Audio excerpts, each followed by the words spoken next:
С этого года в России повысился возраст выхода на пенсию по старости. Для женщин 58 лет, для мужчин 63 года. С 1 января страховые пенсии проиндексированы на 7,5%. Повышение затронуло более 30 миллионов неработающих пенсионеров. После перерасчета средний размер выплат составит 22,5 тысяч рублей. Средний размер пенсии по старости 23,5 тысяч.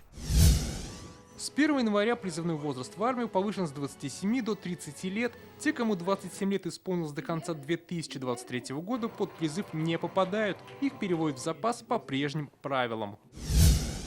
С начала года на 4,5% проиндексировали отдельные выплаты военнослужащим, а также сотрудникам ряда федеральных органов, уволенным с военной службы, проходившим военные сборы. С начала года минимальный размер оплаты труда в России вырос до 19 242 рублей. Это повлияет на зарплату почти 5 миллионов россиян. Прожиточный минимум вырос почти на 1000 и составил более 15 тысяч рублей.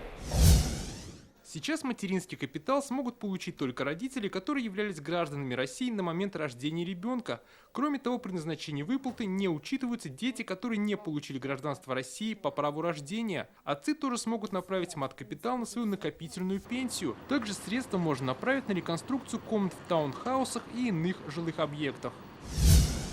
Вступил в силу закон о кредитных каникулах. Теперь россияне смогут приостановить платежи на 6 месяцев, если в последние 2 месяца их доход снизился более чем на 30%. В период каникул не начисляются штрафы и пени, а кредитор не имеет права взыскать предмет залога.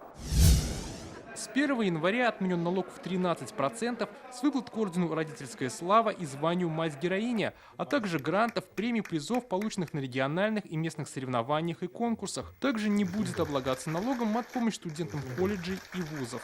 Дмитрий Аринин, ТНВ, Казань.